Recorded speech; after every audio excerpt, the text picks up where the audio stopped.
Janapriya upscale 2 BHK 45 lakhs, 3 BHK 60 lakhs మాత్రమే. సితారా సైనిక్పురి. ఎక్కువ అన్నట్టు అనిపించింది. అందుకని ఉన్నదాంతో సంతృప్తి పట్టమే. అది కావాలి ఇది కావాలి, అరే మనకి రావాల్సిన క్యారెక్టర్ వాళ్ళకి వెళ్ళింది అనేది కూడా లేదు. ఇప్పుడు విజయబాబు రెడ్డి గారు బ్యానర్ అన్ని నేనే చేశాను అప్పుడు దాకా హీరోలు. చిరంజీవి గారు వచ్చిన తర్వాత బాబు రెడ్డి గారు ఒకసారి చిరంజీవిని కలిసి దాంట్లో పెడదాం అనుకుంటున్నాను అన్నాడు. అంటే అని నాకు పరిచయం లేదు, పరిచయం చేస్తావా అన్నాడు. రా తీసుకెళ్తానని నేనే తీసుకెళ్ళి అక్కడ ఆయన పరిచయం చేసి ఇంటికి వెళ్ళిపోయాను. అక్కడి నుంచి చిరంజీవి గారు హీరో చేశాడు. అయినప్పుడు కూడా అయ్యో నా బ్యానర్ కొట్టేశాడు చిరంజీవి అని నేనేం ఫీల్ అవ్వాల. లేకపోతే నాకంటే వెనకొచ్చిన చిరంజీవికి ఇంత పుచ్చుకుంటున్నాడు నాకు ఇంతే వస్తుంది ఏంటని నేను ఎప్పుడు ఫీల్ అవ్వాలి. ఆయన టాలెంట్కి అది వస్తుంది, నా టాలెంట్కి ఇది వస్తుంది. ఓకే, అందుకని ఆ నెగిటివ్ థాట్ లేదు. ఎవరన్నా మీ గురించి బ్యాడ్గా మాట్లాడుతున్నారండి అని చెప్తే కూడా ఏమైనా ఆయన అట్లా ఉన్నాడని చెప్పి దూరంగా ఉండేవాడిని తప్ప, కలిస్తే ఎదురుపడితే హలో అంటే హలో అనుకునేవాడు, అంతవరకే. ఓకే, అంతే తప్ప అతను నన్ను విన్నాడు నేను ఇంత అనాలి ఇతని మీద కక్ష తీర్చుకోవాలి అనేది ఆ నెగిటివ్ లేదు. అంటే మీకు నాకు అనిపించినంత వరకు మీకు టైం లేదు అసలు అలాంటి ఆలోచనలు. అంటే బిజినెస్ వైపు నెక్స్ట్ ఏం చేయాలన్న ఆలోచనలతో ముందుకెళ్ళిపోయారు తప్పితే, ఇప్పుడు చిరంజీవి గారు ఒక్కసారి బాపినేటి గారి బ్యానర్లో అడుగుపెట్టిన తర్వాత ఇంకా బాపినేటి గారు ఆఖరి వరకు చిరంజీవి గారితోనే తీశారు, ఆఖరి వరకు కూడా. ఇప్పుడు మీకు చిరంజీవి గారికి అంత ఫ్రెండ్షిప్ ఉండేదండి? అవును, అంటే మనమూరు పాండవులు జయకృష్ణ గారును కృష్ణదాస్ గారు బాపు గారు డైరెక్షన్ చేశారు. అవునండి, కంబైన్డ్ ప్రాజెక్ట్. అందులోనేమో కృష్ణుడు క్యారెక్టర్ లాంటిది అయింది. ఇందులో హీరోయిన్ ఏమో సపరేట్ అదో క్యారెక్టర్, ముద్దు సన్నాసి పాట. దాంట్లో ధర్మరాజ్ క్యారెక్టర్ నాకు ఇచ్చారు. భీముడేమో ప్రసాద్ బాబు, అర్జునుడేమో చిరంజీవి గారు, నకులు సహదేవుళ్ళేమో పేరు లేదు గుర్తులేదు వాళ్ళు. ఆ సినిమా అప్పుడు ఇక మేమందరం 5గురు అన్నదమ్ముల్లా కలిసిపోయాం అనమాట. వాళ్ళందరూ నన్ను అన్నయ్య అని పిలిచేవారు. నేను వాళ్ళేమో తమ్ముడు క్యారెక్టర్ కాబట్టి పేర్లతో పిలిచేవాడిని. అలా చేసి షూటింగ్ లేకపోతే అందరం కలిసి సినిమాలకు వెళ్ళిపోయేవాళ్ళం. ఈ 5గురు మేము 5గురు కలిసి సినిమాలకు వెళ్ళిపోయేవాళ్ళం. అవి వచ్చిన బయటకు వచ్చినప్పటికీ అప్పటికి మంచి రైజులో ఉంది ఇది కెరీర్. మీరు బయటికి రాగానే అందరూ వచ్చేసి ముగేసేవారు, సంతకాలు గింతకాలు అనేవారు, షేక్ హ్యాండ్ లేనివారు. ఇవన్నీ చూస్తుంటే ఒక రోజు అన్నాడు చిరంజీవి గారు, అప్పుడు ఇంకా ఆయన సినిమా రిలీజ్ కూడా కాల, మనోరు పాండ జరుగుతుంది. అన్నయ్య రేపు పొద్దున్న నాకు కూడా ఇట్లా వస్తారా అన్నాడు. దీని మీద 10 రెట్లు వస్తారా నీకు? ఎలా చెప్పారు సార్? ఎలా చెప్పాను అంటే, ఆయన కొత్త సినిమా మొట్టమొదటి సినిమాది, దానికి ముందు ఏదో పునాదిరాళ్ళు ఏదో చేశారు. ప్రాణం ఖరీదు కూడా ఇది జరుగుతూ ఉండగానే వచ్చింది అది. కాబట్టి అది ముందు రిలీజ్ అయింది, ఇది లేట్గా అయింది. అప్పుడు మేమందరం కలిసి కూర్చున్నప్పుడు అతను నేనే ఉండవు, మీ ఇష్టం వచ్చిన సాంగ్ ఏంటి ఏదైనా నేను డ్యాన్స్ చేస్తాను అనేవాడు. అంటే తెలుగా ఇంగ్లీషా హిందీ అంటే ఏ లాంగ్వేజ్ అయినా మ్యూజిక్ సౌండ్ అంటే దానికి తగ్గట్టుగా రిథమిక్గా చేసేవాడు. అది డ్యాన్స్ అంటే భరతనాట్యం కాదు, క్లాసికల్ డ్యాన్స్ ఇంకోటో కూడా కాదు, మ్యూజిక్కి తగ్గట్టుగా గంతులు వేసేసి చేసేవాడు. మనం బలి చేస్తున్నాడే, ఇక ఇంతకంటే కావాల్సింటే ఎలాంటి ఏంటి అనుకున్నాం. తర్వాత అతనిలో అడ్వాంటేజ్ అంటే కళ్ళు ఎక్సలెంట్ కళ్ళు అండి. కళ్ళు కోపంగా చూశాడంటే అసలు చాలా ఇదిగా ఉంటుంది. అలాగే నవ్వుతూ కామెడీ కూడా బాగా చేయగలడు. మంచి టైమింగ్ అండి, మంచి టైమింగ్ ఉంది. అప్పుడు కృష్ణనాథ్ గారు అన్నాడు ఒక రోజున, మురళీమోహన్ వీడు మంచి విలన్ అవుతాడయ్యా మన తెలుగు ఇండస్ట్రీలో, బాగున్నాడు అన్నాడు. ఇండస్ట్రీలో విలన్ అవటం ఏంటంటే బాబు, ఇండస్ట్రీకి మొగుడు అవుతాడు చూడండి. ఫస్ట్ సినిమా రిలీజ్ అవ్వకముందే అన్నా నేను. అవునా? అయితే ఈ మాట నాతో అరవింద్ గారు కూడా అన్నారండి. ఇది వాళ్ళ సిస్టర్కి సంబంధం వచ్చినప్పుడు, సరే మంచి విలన్ అవుతాడు ఇండస్ట్రీలోని 100% అని అనుకున్నానండి, బట్ హీరోగా ఇంత అని నేను అనుకోలేదని అరవింద్ గారు కూడా అన్నారు సార్ నాతో. హీరోగా టర్న్ అవడం పట్ల అసలు మీరు హీరోగానే అవుతారని ఎక్స్పెక్ట్ చేశారా, లేదా విలన్ లాగా వెళ్ళి?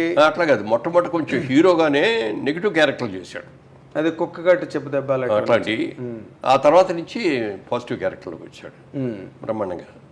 సో మీరు ఆయన సక్సెస్ని అంటే ఆయన వచ్చిన తర్వాత కొన్ని సినిమాల్లో విధానాలు చాలా మారిపోయినాయి.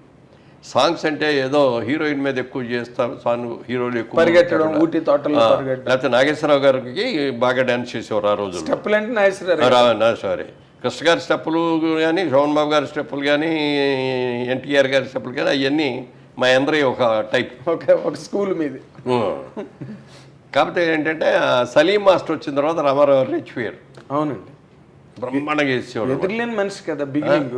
కృష్ణమ్మ కుందామరారి పాట బిగినింగ్ అండి, రామరాజు స్టెప్ లేయడం. సో ఆ విధంగా మేము పెద్ద టాలెంట్ కాకపోయినా ఉన్నంతలో చేయగలిగాం అనేది అంట. బట్ చిరంజీవి గారు వచ్చినప్పుడు టోటల్గా వరల్డే మారిపోయింది. సో అదే అన్న, సాంగ్స్ సిస్టమ్స్ మారిపోయింది, ఫైట్ సిస్టమ్స్ కూడా బోడదు మార్పు వచ్చింది. ఫైట్లో ఏం చేసేవారంటే ఫైట్ మాస్టర్ లాగానే అన్న నువ్వే ఎక్కువ కష్టపడుతూ రిస్క్లన్నీ షార్ట్లన్నీ పెడతాను, డూపులు చేసేస్తారు, మధ్య మధ్యలో మీకు క్లోజ్ షాట్లు ఇస్తాను నేను. ఓకే, ఎందుకంటే రామారావు అలాగే చేశారు, నాగేశ్వరరావు కూడా అలాగే చేశారు. ఎవరైనా ఎనీ హీరో ఎవరైనా సిస్టమ్ అది కెమెరాకి ఇట్లా కొట్టండి అని మనం ఇట్లా 4-5 సార్లు కొట్టం, ఇట్లా కొట్టం తీసేవాడు. అవతల వాళ్ళు డమాలు పడిపోతుంటారు వాళ్ళు. అట్లా చిరంజీవి గారు వచ్చిన తర్వాత వీటన్నిటిలోనూ మార్పు వచ్చింది.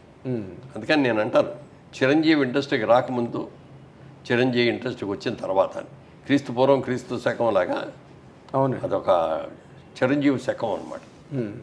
అంత సక్సెస్ అవ్వటం, సాంగ్స్ బ్రహ్మాండంగా చేసేయడం, ఫైట్లు బ్రహ్మాండంగా చేసేయడం.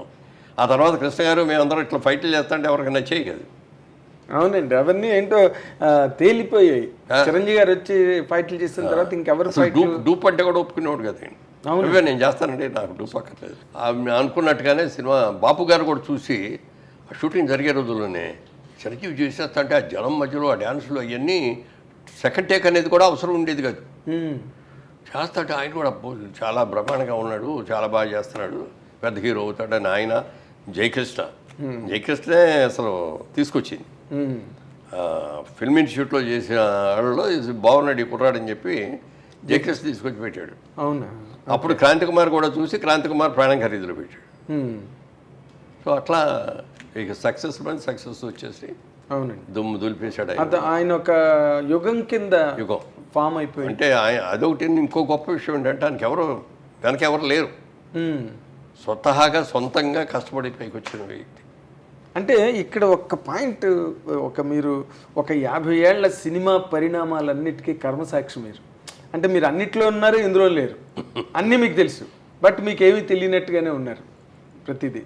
ఇప్పుడు మొదటి నుంచి కూడా సార్ అన్ని చోట్ల ఎక్కడ సినిమా ఇండస్ట్రీ గురించి ఎవరు మాట్లాడుకున్నా, ఒకరి ఎదుగుదల కానీ లేకపోతే ఒకరి తాలూకా డౌన్ఫాల్ కానీ, వీటన్నిటి మధ్యలో క్యాస్ట్ అనే పాయింట్ని ఎక్కువగా అందరూ రిఫర్ చేస్తారు సార్. అందరూ ఆల్మోస్ట్ సినిమా ఇండస్ట్రీ అనగానే ఓకే, రాజకీయాలు అంటే ఇంకా క్యాస్ట్ బేస్డే అనుకోండి, ఇంకా అవి ఓసీలు, ఎస్సీలు, ఎస్టీలు, ఇంకా ఆ గొడవలు. సినిమా ఇండస్ట్రీకి వచ్చే వరకు ఇది ఎంతవరకు కరెక్ట్ అంటుంది ఈ రూమర్ కానీ ఈ ఆరోపణ కానీ సినిమా పరిశ్రమ మీద? ఎందుకంటే మీరు ఒక వర్గం, చిరంజీవి గారు ఇంకొక వర్గం.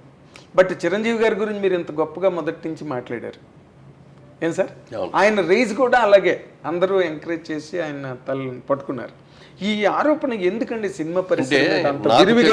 నాకు తెలిసినంత వరకు మెడ్రాస్లో ఇండస్ట్రీ ఉన్నంత వరకు ఏ రోజున కూడా క్యాస్ట్ ఫీలింగ్ అనేది లేదు అక్కడ. నువ్వేం క్యాస్ట్ అనేది ఎవరికి తెలిసేది కాదు.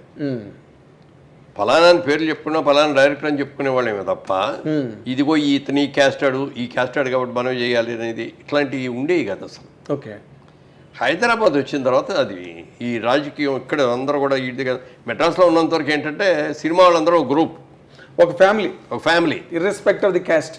జెంట్స్ కలిసేవారు, లేడీస్ కూడా, ఫ్యామిలీ లేడీస్ కూడా వాళ్ళు కూడా చక్కగా కలుసుకునేవారు. ఎందుకంటే ఏ ఫంక్షన్ వచ్చినా మన సినిమా వాళ్ళందరినీ పిలుచుకునేవాళ్ళం. అందుకని అందరూ అసలు ఎక్కడ ఎవరికి కూడా క్యాస్ట్ అనేది తెలియదు అసలు. ఇక్కడికి వచ్చిన తర్వాత పొలిటికల్గా కూడా అప్పటికే క్యాస్ట్ స్టార్ట్ అయిపోయి, అంటే అప్పట్లో కూడా తెలుగు సినిమా ఇండస్ట్రీలో చౌదరీస్ దే డామినేషను, లేకపోతే ఇంకొక కులం వాళ్ళని రానివ్వకుండా అడ్డు పెట్టారు, కొంతమంది తాలూకు ఎదుగుదలను ఆపేశారు అని కొంతమంది జర్నలిస్టులు ఇటీవల రోజుల్లో యూట్యూబ్లో మాట్లాడుతున్నారండి. పెట్టారు గానండి. అసలు నిజంగా అదే మాట మీరు అన్నట్టు జరిగినట్లయితే ఇవాళ రోజున ఎవరో వచ్చేవారు కాదు. మరి సినిమా ప్రొడ్యూసర్లు ఎక్కువ 75% చౌదరీస్ ఆర్టిస్టు, మెయిన్ రామారావు, నాగేశ్వరరావు, సోహన్ బాబు గారు, కృష్ణ గారు, మీరు అందరూ. అవును, ఒక కృష్ణరాజు గారు మినహాయిస్తే అందరూ వాళ్ళు. మరి డిస్ట్రిబ్యూటర్స్, మీకు ఏ డిస్ట్రిబ్యూటర్ కంపెనీ అయినా చెప్పండి, అందరూ వాళ్ళే. థియేటర్స్ ఉన్నాళ్ళు, అది ఎక్కువ వాళ్ళే. ఇంత డామినేషన్ ఉంది, ఫలానా వాళ్ళు రాకూడదని అనుకోవాలి. టాలెంట్ ఎవరి దగ్గర ఉంటుంది, ఎందుకంటే క్రియేటివ్ జాబ్ సినిమా అనేది. అవునండి, ఇది పార్టీ అంటే అది వేరే విషయం. ఇదిగో ఈ మన కులం అని చెప్పి ఇక్కడ పెట్టుకుంటే ఇతను ఓట్లు ఇన్ని వస్తాయి ఎందుకని చెప్పి కులానికి ఇన్ని ఓట్లు సినిమా అది కాదు కదా. సినిమాలో టాలెంట్ మనకు ఇచ్చిన క్యారెక్టర్ బాగా ఎవడు చేయగలడు, ఎవరికి మార్కెట్ ఉంది చూసుకొని చేస్తాం అంతే తప్ప సినిమాలో మెడ్రాస్లో ఉన్నంత వరకు అసలు క్యాస్ట్ అనేది లేదు సార్. ఎవరే క్యాస్టో కూడా తెలియదు. హైదరాబాద్ వచ్చిన తర్వాత మాత్రం కొంతవరకు వచ్చింది, బట్ అది కూడా టెంపరీయే. ఇప్పుడైనా ఎవరికి టాలెంట్ ఉంటే వాళ్ళకి ఇస్తారు. అదేనండి అసలు ఇప్పుడు నేను ఇప్పుడు విజయబాబు గారు నేను అన్నాను అనుకున్నాం, మేము అందరం ఒక్క ఊరి నుంచి వచ్చాం, మేము ఇద్దరు రూమ్మేట్స్, అంత క్లోజ్. బాపిరెడ్డి గారు మీరు మరి అన్ని సినిమాలు చేశాను ఆయన దగ్గర. అప్పుడు 6-7 సినిమాలు చేశాను. చిరంజీవి వచ్చిన కానీ చిరంజీవి షిఫ్ట్ అయ్యాడు. అది ఎప్పుడు తప్పని నేను అనుకోలే. చిరంజీవి టాలెంట్, అద్భుతమైన టాలెంట్ ఉంది, మంచి మార్కెట్ ఉంది, అప్పటికే బాగా మార్కెట్లోకి వచ్చాడు. అవునండి, ఫైల్లోకి అని చెప్పి బాపిరెడ్డి బాగుంటుంది అతనితో చేయి అన్నా నేను కూడా. అట్లా అది ఈర్చిపడేవాడిని, అతను మన కులం కాదు. అయితే బాపిరెడ్డి గారు ఇదేంటి, అది అతను కాపు మనం కమ్మ కదా, ఇదేంటి అని అన్ని ఉండేవాడిని. నన్నే పెట్టుకోను, నేను నన్ను వదిలేసి అతను పెట్టుకుంటామంటే అనలేదు కదా. అవునండి. మనకి ఏంటంటే సినిమా ప్రొడ్యూసర్గా తెలుగాడు ఎవరైనా సరే సినిమా హిట్ అవ్వాలి, నటించగలగాలి కదండి, పెర్ఫామ్ చేయగలగాలి కదా. ఇప్పుడు ఎన్టీ రామారావు చౌదరి అయినంత మాత్రాన్ని ఆయన అందరూ ఆరాధించలేదు. అదే కదా, కృష్ణుడిగా రాముడిగా ఏ వేషం వేస్తే ఆ వేషాన్ని ఆరాధించారు రామారావుని. నాగేశ్వరరావు, దేవదాసు అలాంటి విప్రనారాయణ మహా పాత్రలు చేశారు ఆయన, కాబట్టి నిలబడ్డారు. అవును, పోయిన వాళ్ళు ఎంతమందో తెలియదండి. అదే కదా, ఇప్పుడు ఎంతమంది ఇండస్ట్రీకి వచ్చి ఎంతమంది వెళ్ళిపోయారు. ఈ రకమైన విమర్శ ఎక్కువ ఎదుర్కొన్న పరిశ్రమ సెక్టార్ ఏదైనా ఉంటే సినిమా ఇండస్ట్రీ ఒకటే సార్. మీరు చెప్పినట్టుగా అలా అయితే మీరు చిరంజీవి గారు వద్ద నన్నే పెట్టుకోమని చెప్పారు. తర్వాత అశ్విని దత్ గారు, దేవర ప్రసాద్ గారు, వీళ్ళందరూ కూడా చిరంజీవి గారితో సినిమాలు చేశారు.